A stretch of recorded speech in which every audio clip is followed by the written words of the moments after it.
The broadcast is now starting. All attendees are in listen-only mode. Well, good morning and welcome to this webinar on responsible lending. I'm Martin Lyons here at Just, Business Development Director, and with me are Peter Borley, our Director of Lending, and Matt Latham, one of our Strategic Account Directors. Good to have you all with us this morning. Ready to answer your questions as we go through, and we'll have a look at those towards the end of the session. We're looking at three things really today in terms of the three ways to lower the cost of borrowing. We're going to have a look at interest servicing, we're going to have a look at partial repayments, and we're also going to have a look at the benefits of underwriting for some individuals as well. Just a bit of housekeeping to start. You will see on your screen at the right hand side a box that looks a little bit like this one, and you'll have the opportunity to raise your hand if there are any issues, whether any technology, the sound, anything like that, or you simply want to bring us to your attention. And Lindsay is here on the buttons waiting for the questions and comments that you might have. And speaking about questions, there's another box there where you can type in a question, and we'll have a Q&A session towards the end of the session today where we'll collate some of those questions and hopefully be able to answer as many as we can on that. So the purpose of today's meeting, just to give us some learning objectives, is to explore our new features that give clients more control over their finances. Obviously, a lot of talk about responsible lending at the moment, lots of reviews going on, the advent of different types of mortgages for those in later life, but this element of control and responsible lending is really coming to the fore. We'll be looking at using medical underwriting to broaden your clients' options and how that works, and the stance we take on medical underwriting and the impact that has in terms of the loans that are available to people. And then we'll have a look at this area of interest servicing and partial repayments and things like that to lower the overall cost of borrowing, and of course, have that knock-on effect to increase the legacy that somebody might want to use for generational planning. So quite a bit to go through. We've allocated 45 minutes today. I'm very pleased to have Pete Borley with me this morning. Morning, Pete. Morning, Martin. Good to be here. Jolly good. And Matthew Latham, as I said, our Strategic Account Director, is here with us as well. Good morning, Matthew. Good morning, Martin. Jolly good. Right, well, let's go right into it and just see what's been going on in the lifetime mortgage market. Really what's been happening in the last few years, and then what the predictions might be for the future. Now, a number of you on this call will be well aware of the market background. We just want to touch on some of these things in terms of some of the predictions that we've got on all of this, and looking at the forecast for lifetime mortgages. What we can see here are two different lines in terms of what the market might look like going into the future. But Peter, what's the difference between these two lines that we're seeing here? Yeah, sure. So the lower figure there, we've got the 6.6, really is a stable market where we just see sort of more of the same, really. Okay. No real change to consumer attitudes. One of the things we often look at is the Mintel survey, which is done on a regular basis, which gives a view on people's attitudes to taking out extra lease. And I think we're all aware of the negative attitude that the product has.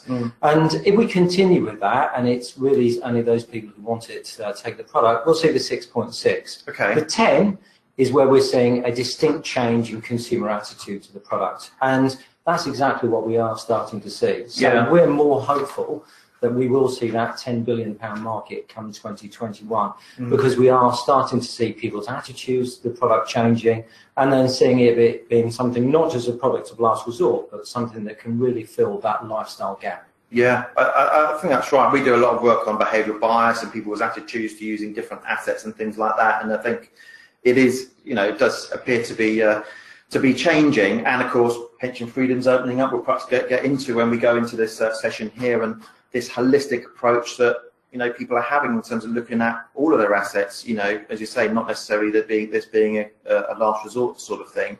But I wonder if it might be a chance to go to a poll question here, actually, just to see what the views of our attendees are with regards to all of this. So let's have a look at the first poll question. I'll just give you a couple of minutes to answer this one. So, and you should have the opportunity to answer this on your screen, but do you think the equity release market sales, or that equity release market sales, will be bigger or smaller in Q1 2019 when we get the results for that than it was in Q4 2018? So this sort of the growth in the market just over that period of time, and just give our attendees a chance to answer that question. Quite simple, yes or no, in terms of what people's views actually are. So should we say yes if it's bigger? I think that's a good idea. Yeah, yes if it's bigger, and no if it's smaller. Yeah, that makes sense. That makes sense. Just while people are sort of looking at those, making that sort of answers to that question. In terms of, obviously we've got lots of product development going on here at Just. We're seeing sort of an immediate trend in sort of business coming this way. Yeah, no, we're very pleased with the way that our new Just For You lifetime mortgages actually hit the ground.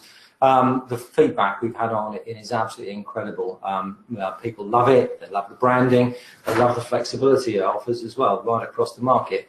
Would we like to see a little bit more? Martin, we'd always like to see a little bit more, wouldn't we? But absolutely. Overall, we're very pleased with the way that the year has actually started.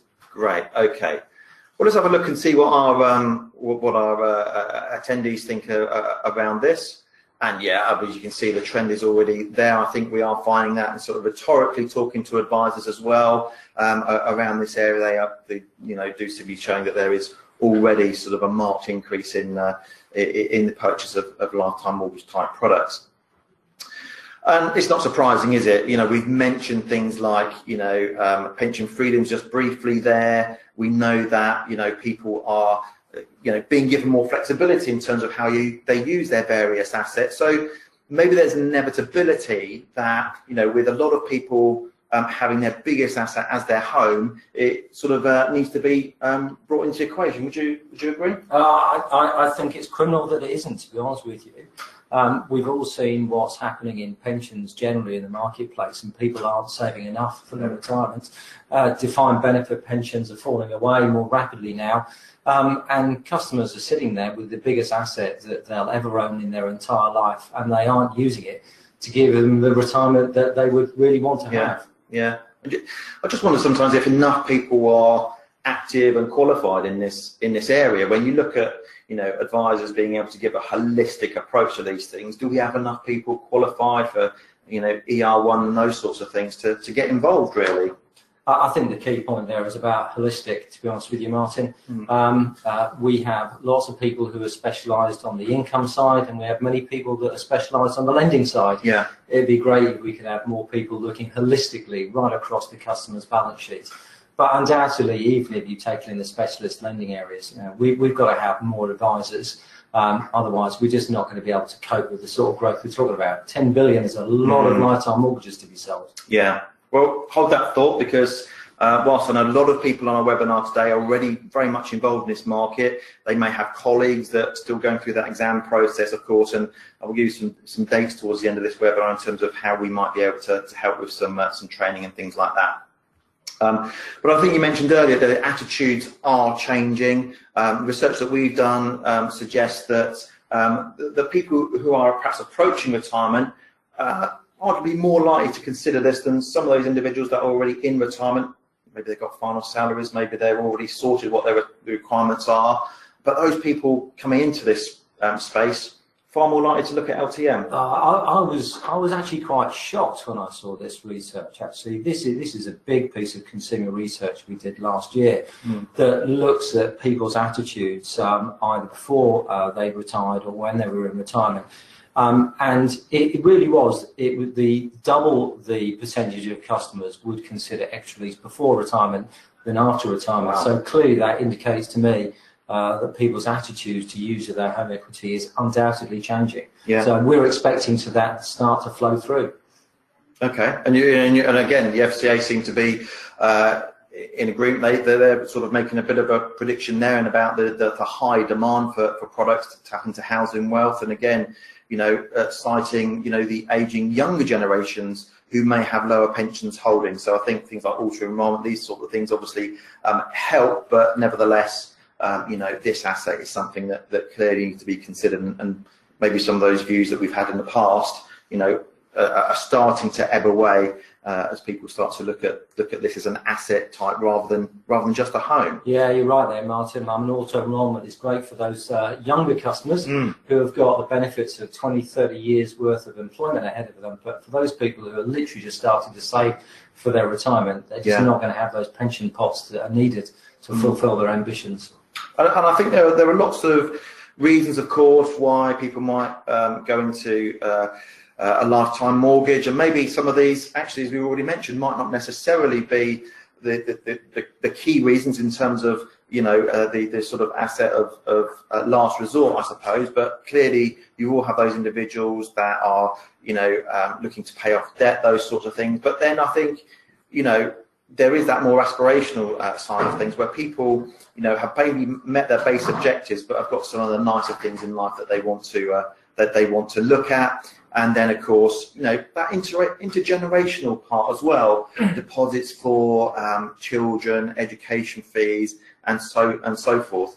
We often talk about a sandwich generation. I wonder if there's a bit of that going on with some of this as well. Yeah, it's interesting. We hear it on a more continual basis that you've got parents providing for their children to get on the housing ladder, and also grandparents helping their grandchildren pay off student debt as well. Yeah. So that intergenerational wealth transfer is happening on a regular basis. And increasingly we're seeing it being used for care as well.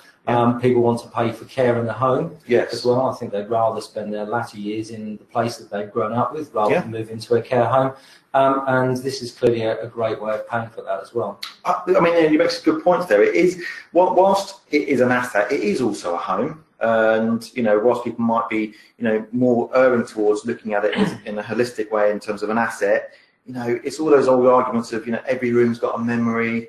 There are reasons why people want to stay in their location rather than perhaps downsizing, having to move away in order to release equity. So I think that's something that I'm sure our attendees here will be familiar with in the conversations they're having with clients as well. Yeah, you're right. And I was struck when we did some research last year about how important the home is to most people, actually. And they recognise that if they are going to release the equity, and clearly the option is of downsizing, that will mean moving away from their family, their friends, the house that they been brought up in as well, and therefore they'd much rather do whatever they can to stay where they are. I guess the other things which always surprise me are those really interesting stories you hear about what are people using the money for as well. You hear the stories of, I want my Porsche, so I'm gonna use my money to buy that new exciting car that I wanted to. And the other ones which I love to hear about as well, such as the customer we heard about recently who wrote to us to say, as a result of the equity I released from the home, I'm now able to buy ice creams for my grandchildren. Now that really does tug at the old heartstrings. It does, doesn't it? Yeah. I mean, that's real life, isn't it? That's what motivates people, and wanting those sort of aspirational things in life, as well as some of the other things we've discussed there as well. I think there is another area that's starting to really get recognised now, and I think we've seen product development to sort of to look at this as well, and that is the amount of mortgages that are outstanding when we get to sort of pre and post retirement, that sort of like cusp of retirement there, where people have perhaps got existing interest-only mortgages, and I think that potentially is something that might be a reason for having to move that across to a lifetime mortgage scenario. Absolutely, it's a big issue. They keep talking about the interest-only time bomb that's out there. These mortgages were sold many years ago, and there was no real focus on actually how the mortgage was going to be repaid, rather than just around how the interest can be serviced. So you've now got those customers reaching retirement, and the figures are here in terms of the mortgage balances that are outstanding, and they're absolutely huge. And that problem is only going to get bigger and bigger over time.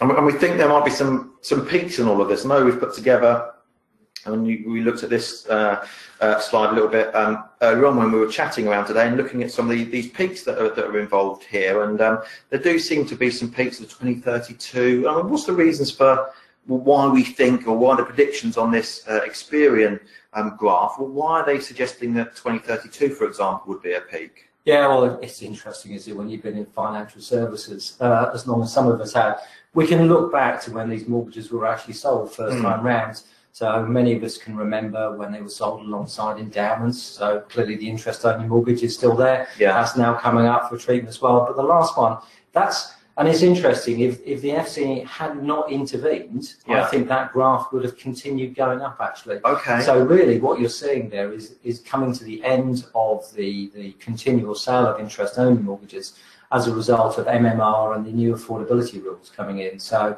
actually seeing there is a cliff edge of the change in regulation that's meaning interest-only was no longer a popular product being sold. Right, okay, so if you track back, I suppose if you track back 25 years, 2007, you do wonder what that would have looked like, as you say. Yeah, absolutely. Because there's clearly a peak around that time of the sales of interest-only mortgages at that time as well. Yeah. Okay, so there's more of this. There's more of this up and coming, and perhaps that relates to some of the graphs that we saw earlier in terms of what the trend might be for the future. And of course, different ways of handling that. As we know, there is of course the sort of advent of the retirement interest-only mortgage to cope with some of the things that we've been talking about. But I suppose compared to lifetime mortgages, there are some challenges perhaps around RIO mortgages. Clearly they've got their place, but I guess there are a couple of bits where there are some comparisons to be made and some downsides as well. I mean, looking at the first box there, I think that's probably one of the more important ones is that the amount you can borrow first of all on a retirement interest only mortgage, is that actually going to do the job?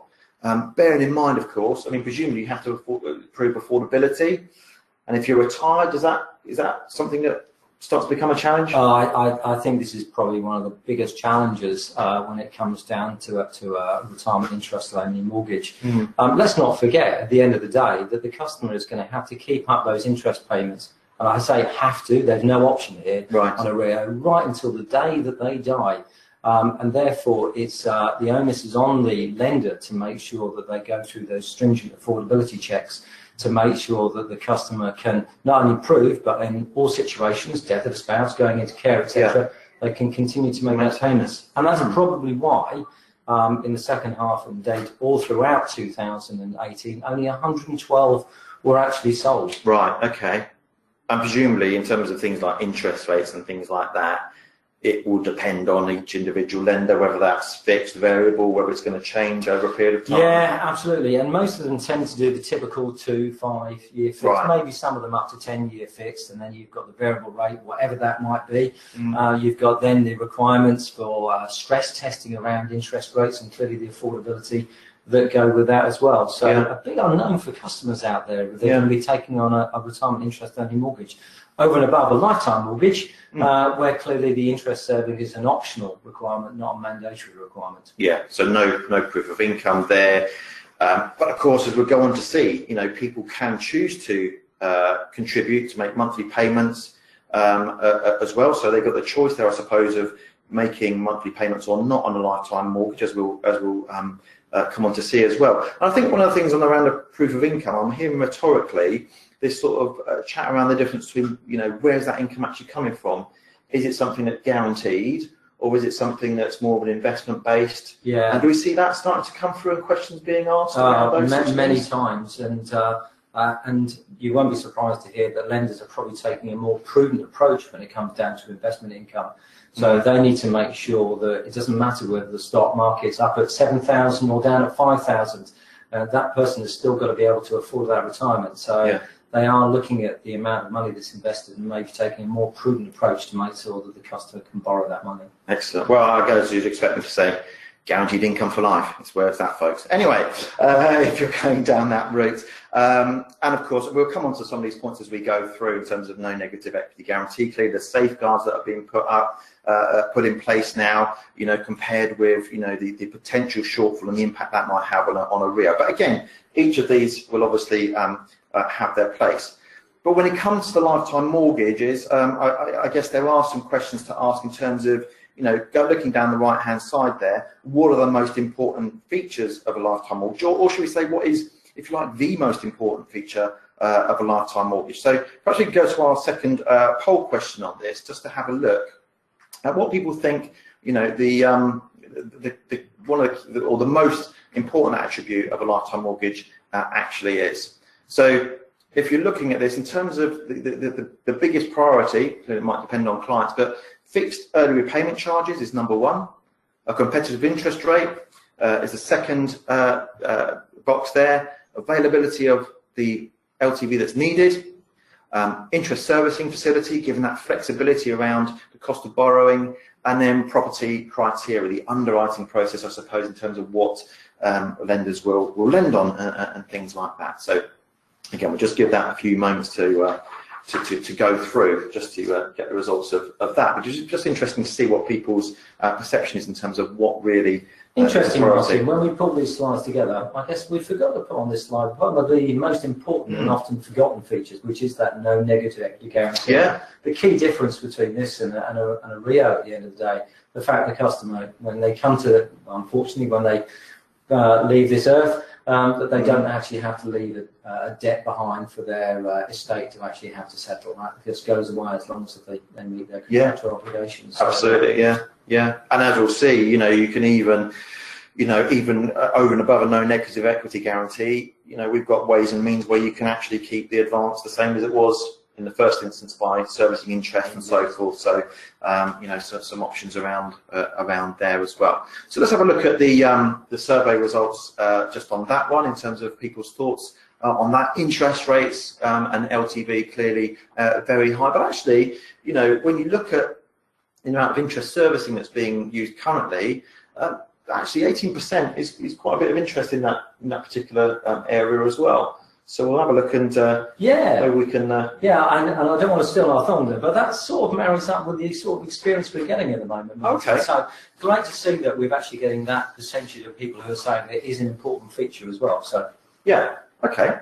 Well, let's just have a look at a few other bits and pieces. So let's have a look at those LTVs then. And we've seen that is something that's really important to people through that pulse survey there. So what we've got, I suppose this is really now going into the just for you, the product suite that we've got now, is really giving that LTV some flexibility, giving that flexibility to the individual consumer themselves, because we have a range of LTVs. Is that right? Yeah, absolutely. But it's not set in stone in the sense that there's a maximum sort of criteria for LTVs.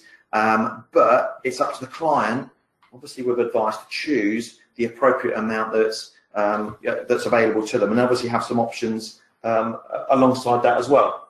I think the key point, we will come on to it in a second here, it's around the drawdown facility. So I know some providers that are out there will mark the maximum facility based upon the maximum LTV, which gives customers access to quite a large facility amount, which they've never said that they actually want in the first place. Right. It's a bit like, when we get that mail through the post that says your credit card limit's just been up to whatever the figure might be. Yeah. It's quite scary, really. Yes. Whereas our product, the customer, in conjunction with the advisor, has the ability to set that facility to the amount they want and need and feel comfortable actually having available to them as well. Yeah. We are, after all, a responsible lender. Well, do you know what? We do a lot of work on vulnerable client policies and things like this. And, this whole aspect of responsible lending and ensuring that the client is happy with the amount that they've borrowed, that it's within the scope that they, that they need. And there's some understanding around making sure that it's personalised, tailored to that individual. They're not taking on more than they ought to. I think that feeds into that agenda as well, potentially. I mean, if you just come back to the whole purpose of this particular webinar, really, it is about actually helping customers with the overall cost of their borrowing and actually making sure the customer can borrow what they need. Yeah. At the end of the day, is probably one of the most important questions that we ask. Yeah, and you mentioned there about the drawdown facility. We've got this facility for a reserve now. Yeah. So how does that work then? So we noticed that we were probably a bit of an old stick in the mud when it came down to our facility that we had. So it was very formulaic. Basically, it was twice the size of the initial advance, and so we weren't very flexible at all. So when we launched, and probably one of the biggest areas of criticism for our product, So we listened to advisor feedback, and that was one of the key changes we made. So we said, actually, let's break that link. Yeah. We can give the customers now the ability to take a small initial advance and then a larger facility. It Yes. gives them the flexibility to borrow later on, as and when they need it, reducing the interest cost burden. But again, to an amount which they have chosen, not just up to the maximum amount of LTV that's available. Okay, so they've got that facility there, which they don't necessarily have to use, but if they have opted for a reserve, looked at the LTV and said, well, okay, here's the amount of loan I need. I'm quite happy to have that in reserve. That's sort of available to me at some point in the future. Then, you know, that sounds pretty flexible, and clearly there are, you know, in terms of looking at further advances and things like that and comparing the two, this clearly has some benefits. Yeah, absolutely. And the interest rate that we apply to both the initial and the additional advances is based upon the LTV of the totality of the borrowing. Right. Okay. That we actually make available. Okay, so if they don't have a reserve, then they just get the interest is basically on what they've you know, got out as a loan. Absolutely. Okay, Absolutely. That's great. Okay, we'll have a look at the range of LTVs in a moment. But you know, one of the things we mentioned at outset was the power of underwriting, and maybe the facility to, you know, given that people's view was that LTVs was one of the most important things there, the ability to even extend that LTV for those people that really need it. And of course, you know, on our website now, we've got this medical enhancement calculator. I suppose, putting it very bluntly, you know, the risk associated with offering large LTVs, you know, you're coming to into the realms of, well, how long is the loan for, to put it bluntly. And of course, this actually helps with looking at mortality and those sorts of things, and enables us, presumably, to take a more scientific view and more precise view to tailor it to that individual, and perhaps offer more to some clients. Yeah, absolutely. It certainly allows us, and quite a significant amount more as well. And I know we'll come on to that shortly as well. Yeah. It really comes back to our roots, Martin. You know, we've always been about medical underwriting, offering the best outcomes by understanding the customer's health, etc. And really, this is just transferring that experience and our intellectual property from the GIFL into lifetime mortgages. Yeah. Good use of IP, which I think, you know, is going to help advisors and help with good outcomes to use that in this particular way. So some medical questions there, which will, you know, you can have a play with that on our website, have a look and see how that all works, and put in some criteria. Maybe you've got consumers, clients who are looking at this area and think, well, actually there may be some benefit in going down that route as well. So it's a pretty easy tool to use on that. Here, just broadly, the LTV bands that we've got. There are various sort of criteria here, or various bands there, J1 through to J5. I won't go into detail there, but you know, single and joint life, and then we've got that medically underwritten side of things as well. And I suppose with the medical underwritten side, you know, some of the LTVs might be similar, but of course you might be able to achieve them at earlier ages. Yeah, that's the thing. That chart to me, Martin, really underplays the benefit of the medical enhancement. That's at the lower end of the enhancement scale. Right. You could have somebody who's very young and receive a significantly higher LTV than what we're showing there at the moment. So somebody at 65 might get something 5, 6, 7, 8% more in terms of LTV, depending upon their impairment. Yeah. So it really is a great product to offer to allow those customers to release more. Yeah. And you know, coming back to the purpose of this this webinar as well, actually they can achieve the same LTVs that might be available on a competitor product, but actually that competitor product might cost them a little bit more as well. Okay. I mean, I know that there's one that came out literally just last week, I believe, and I was talking to our product manager about it today. And the customer can achieve similar LTVs to that, and actually it will cost them 30 basis points less. Wow. And coming back to that poll question, clearly the interest rate is an important thing to make sure we're able to compete on. And definitely, going through medical enhancement, clearly the customer can have that benefit. Yeah. That's really useful to know, and I think one of the key things that people might want to get hold of is that at-a-glance document that's available on our website. Certainly we can follow up with that as well, which will give you more detail around these figures, and I think it's a good point you make there. Those are the standard levels there, but yeah, it is worth going through that personalisation piece to make sure you are actually getting the client the LTV that they actually need. Well, just to bring that home a little bit further, just in terms of what that might look like in real life, we've just put this quick case study together, having used the calculator on this particular property for our friend Norman here, who you may have seen in our lovely new product literature. But he has a property value of £300,000, and looking at the LTV scales available to him with no medical or lifestyle underwriting, that would give him an LTV, for example, of just over 35%, 106 and a bit thousand pounds as an LTV for this particular individual. However, going through the process that Peter you've just described, given some information around, you've got it written down there in terms of some of the things that you might want to take into account from a medical and lifestyle perspective.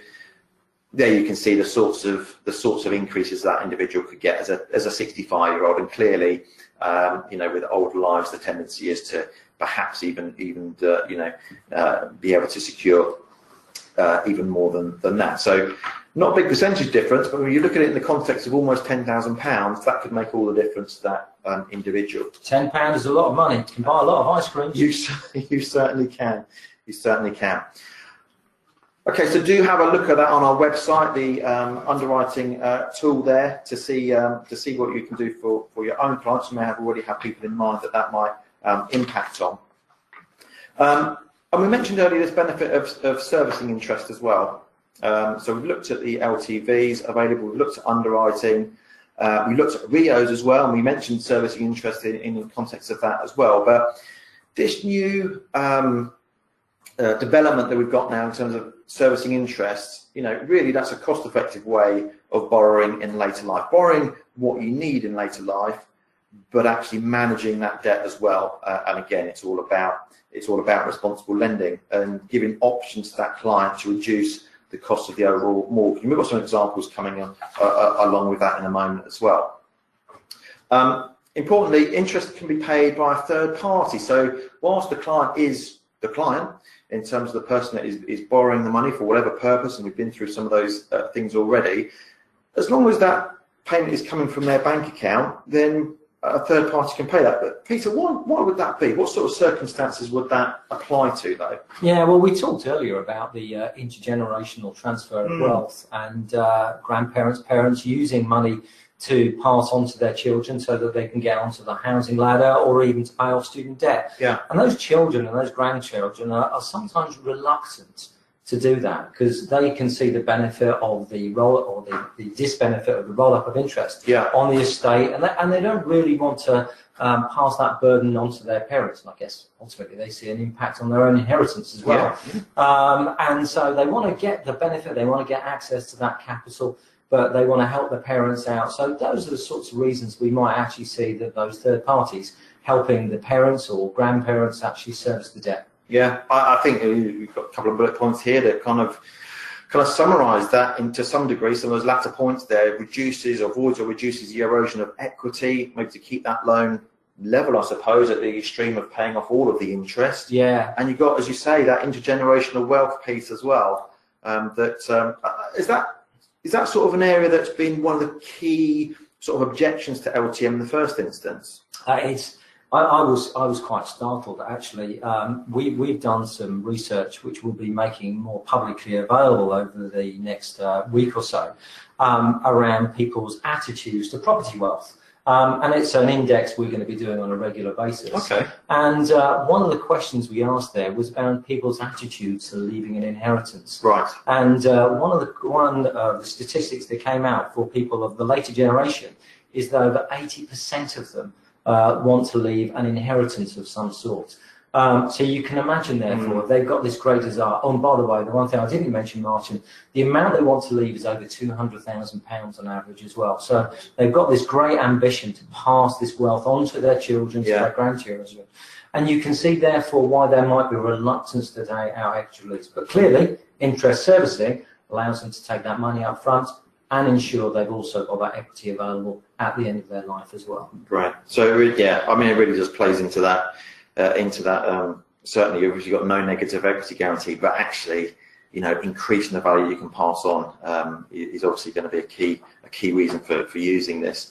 The opportunity to pay interest on future borrowings. So I suppose what we're saying there is that, you know, if the individual takes a further advance, then, you know, if you've got interest servicing on your first loan that you've taken from us, then you've got the option to have that on future ones as well, which is, again, builds on that flexibility. And I think, Martin, the important there word is option. Yeah. You don't have to. So if you want to service interest on the first amount you borrowed, that's great. If you want to borrow on if you want to choose to do on the second amount, you don't have to. Right. Okay. So you can decide whether you don't want to, because some customers just don't have that money to be able to service it, but they still want to limit the impact of the roll-up of interest on the overall level of equity. Okay, and we'll come on to some examples. I think there's flexibility even within the bits where you do pay interest service on. So I think, you know, what's coming through with all of this is that it is all about giving back flexibility and control to that individual and adapting these things to changing circumstances. Well, let's have a look at the criteria, the minimum, maximum, that sort of thing. Interest servicing option, opt for it at outset when you take out the advance. There's your minimum £25, maximum 100% of monthly interest. Clearly, you wouldn't necessarily have to go up to 100%. And there's your minimum loan and so forth. But look at these rate reductions here, Peter. They seem, you know, it seems to really make sense that we're really rewarding people for paying off interest, which clearly must pay into the responsible lending piece. Yeah, absolutely. Yeah, at the end of the day, we all know that the customer needs to contain their cost of borrowing. We know the right thing to do is to help the customer do that. So just discounting those interest rates by a little bit make the whole affordability much easier for the customer as well. And the 30 basis points, or the 0.3%, is a big discount we're offering here. And just a couple of statistics at the moment that we're seeing many advisor firms. We had a statistic earlier on from the poll, but about 20% of customers are choosing to service some or all interest. And actually, the vast majority are taking over 75% as well. Right. And actually, one of the things we want to recognise and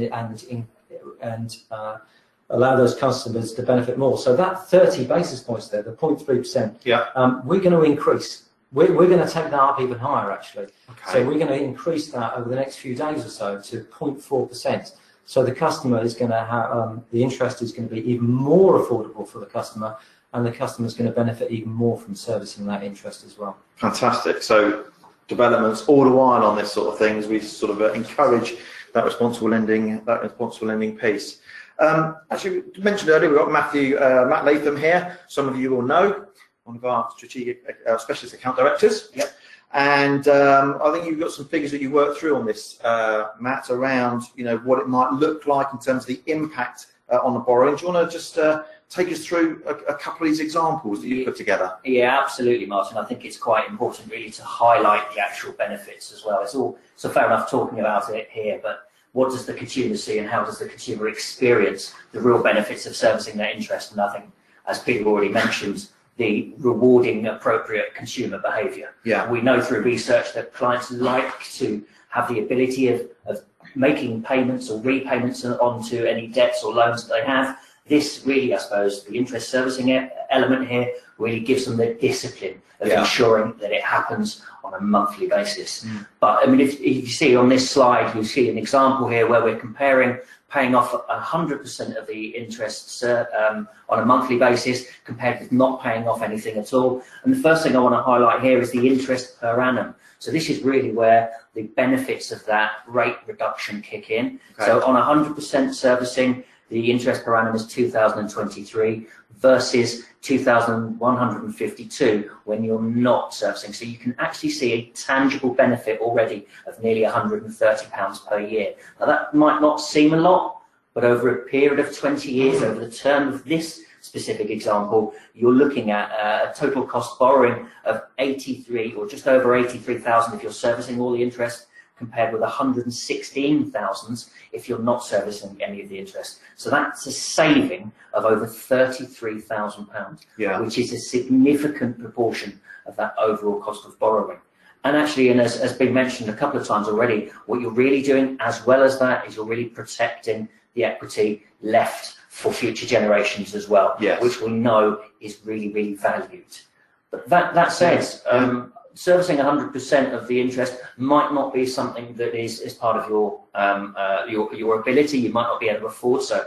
So the different levels of rate reduction focus on what you can afford. Okay. So if you just yeah. go on to another example here where All right. it compares servicing only 50% of the interest. Okay. So you have a 10 basis points rate reduction there. And if you have a look, that means the annual interest per annum is 2,109, compared with without paying any of the servicing of interest, it's 2,152. So you can still see a tangible benefit of nearly £50. And again, it doesn't seem that much.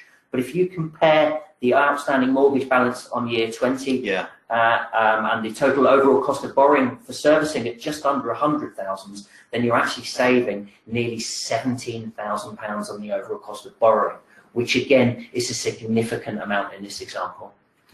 And then again, you're protecting equity, you're protecting nearly £38,000. Yeah. So you have an additional £38,000 worth of any kind of legacy for inheritance purposes or for future generations. And for £88 a month, For £88 a month, yes. that's not bad going.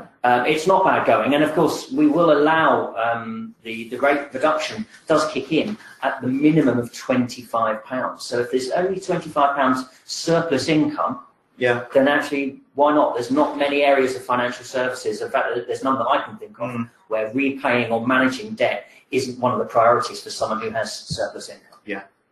Excellent. No, I think that really brings it home in terms of what can be done. And in fact, on our website there, we've got the interest service calculator. So again, people on this webinar today, you know, can have a look at that and see some of these things visually. Yeah, I think it's worth just adding, actually, if anyone wants any help, there will be a follow-up to the webinar, Yeah. where whoever's internal account manager will follow up on that and actually take them through any of the calculators if they so wish, or any future literature that they may need. Absolutely. So we'll send out some follow-up details on how you can contact us around that as well. No, it's a good point. But do have a play on the website. And again, what you're looking at here is some of the points that Matthew has made there, but you know, looking at in a more visual light as well. Which again, I think anything that simplifies these concepts to consumers, which you can then print off as a PDF, has got to be useful. And of course, even going a step further on this interest service side of things, you don't necessarily have to pay the interest every month. Certainly, there are options around things like payment holidays. So you've got the option to take payment holidays on these as well, which again, you know, it's just making it flexible to people, isn't it? And making sure that if their circumstances change, they have got the option of of making a change in terms of what they're paying or not paying. So payment holiday up to 3 consecutive months in any 12-month period, and 1 holiday permitted in any 12-month period. Again, just adding that extra flexibility. When we designed this product, I put myself in the shoes of my parents. They and my parents-in-law, they're living on a restricted income, and occasionally they're going to get the unexpected bill. The boiler breaks down, the car breaks down, and they're going to get to this point where they just can't make that interest servicing payment. And actually, we need to allow the customer to have the flexibility to be able to meet those unexpected bills at the same time as actually benefiting from the interest service. Hence the reason we've actually built in this unique feature of the payment holidays. And, you know, we are unique in the market to allow that. I think that's right. And the other thing that, you know, just looking at here is that we still treat the loan as interest service. The interest rates still apply even when they're on a payment holiday. Absolutely. You know, which is because they've taken the time out to agree that with us. Yeah. Okay, and ultimately, I suppose the individual's still got the option to change their mind and say, well, actually, you know, if our circumstances really change, and it's for more than these sorts of periods we're talking about here, then they could convert it to a roll-up. Yeah, absolutely. And if they do that and they miss up to 6 payments, then it will automatically revert to a roll-up, or they can just choose to cease payments, in which case it will also convert to a roll-up at that stage as well. Okay, so let us know about that. Conversion to a roll-up. We're going to stop making monthly payments, and again, we convert that to a roll-up of interest basis, or there's a criteria there in terms of missed payments. There will be circumstances where it will be converted to roll-up lifetime mortgage, as you see there, if 6 monthly payments are missed over the lifetime of a mortgage. But hopefully the top one is probably a more positive one, where the client is actually just choosing to go on to a different kind of basis. Sure, and I know we're going to come on to this shortly, Martin, but the key thing here is that even after a customer stopped, they still have the ability to continue to make ad hoc payments as and when they come into any excess income, so that they can continue to maintain that level of equity in their property. That's a good point, because we've got this situation here where people can choose to pay interest on a regular basis, but even here, if they decide, if they've taken a roll-up loan to begin with, or this converts to a roll-up loan, you've still got, okay, one second, wait, don't know what happened there, technology. You've still got the option to partial repayments. So whether it was originally a roll-up loan or it's converted to one, you've got that 10% facility. And I see that's for each advance. What do we mean by that? Yeah, so basically this is on each of the initial advances, or the further advance, or the additional advance. So it's 10% of each of those. And so basically it's 10% of the amount borrowed in total we're allowing. Great, with no early redemption charge and things like that. So again, given that flexibility and the option to repay, even if you haven't been down the interest service route as well. There we are. Each advance that you've got there as well, after a 12-month period, you can start to make those up to a 10% reduction in those with no ERC. And again, reducing the overall cost of the mortgage. But you haven't committed to that necessarily at outset that you're going to make repayments, but you can just decide to if your circumstances change, which again, I think just brings in that flexible element that we were talking about earlier. I guess we have to recognise that some people's circumstances that they can't commit to that regular interest servicing amount, but they would still like to preserve the equity in the property. And for those customers, the partial repayment without a redemption charge is an ideal option for them to take. Yeah. So hopefully that's kind of gone through some of the key features. Clearly there's a lot more we could talk about. Time is starting to beat us now, but for those of you who want to stay on the line, we're quite happy to answer some questions as well. But I think in summary, there are 5 or 6 different facets. The improved drawdown criteria, that reserve facility that people can choose to either use or just go with the initial loan. You've got the 5-year LTV bands, interest service option, and the lower interest rates that go in with that, and some other changes to criteria around minimum ages and things like that as well. So what we've tried to do, though, of course, is I said right at the beginning, it's about flexibility, responsible lending, giving clients, putting them really back into control and giving that flexibility that they're going for what is going to be a longer and longer retirement potentially for a lot of people. Oh, indeed, absolutely. I know everyone's aspiration, certainly mine, is to retire earlier. Whether I'll ever get there, I don't know. But life expectancy is still high. I know it's not quite improving as fast as we might expect, but it's certainly higher than it used to be a few years ago. So people have got a long retirement they're going to live through, and they need to make sure they have access to all of their wealth. Yes. So not just their pension savings or their investment savings, but also their property, to give them the property or the later life that they really want. Yeah. In terms of support, we've mentioned it before, lots of details on our website. We've got our various guides. You can see with the lovely new branding there with Norman and his friends there, all different sort of case studies and Mythbusters. We talked earlier about some of the perceptions around equity release, so we've got some sort of objection handling type bits and pieces there for you as well, and a whole host of other things. Now, I mentioned right at the beginning that, if you've got people within your firm who are going through the examinations and things like that in order to sort of increase the availability of equity release advice, then we do have our own equity release academies, which are taking place shortly. There's some dates there, and do get in contact with us if you're interested in attending one of those. They're morning sessions run by one of our experts. They are always well attended, and as you can see later on in the year, we've got other things in play that we'll give you details on later on in the year. So just to end on, one of the things we talked about in sort of preparing for this was that, in terms of a lender and those providers that are in the LTM market, it's just worth noting from the consumer point of view what our standing in the market is as Just. In terms of our strategic focus, I think I might have mentioned guaranteed income for life at one point, but you can see, as Peter has already emphasised, it's about using our intellectual property of medical and lifestyle underwriting to enhance some of the propositions that we've got here. So hopefully, this gives you some detail around, our standing in the market, financial strength, and so forth. But we'll send you copies of these slides as well, with all of these details on there as well. So I think that just leads us to our final poll question at this particular juncture. I'm hoping it's been a useful session to you. We will open up for questions in a moment for those of you who are happy to stay on the line. But fairly straightforward yes or no question. Do you have clients who would benefit from the product features we've discussed today? I'm hoping the answer to that is yes. I would hope so.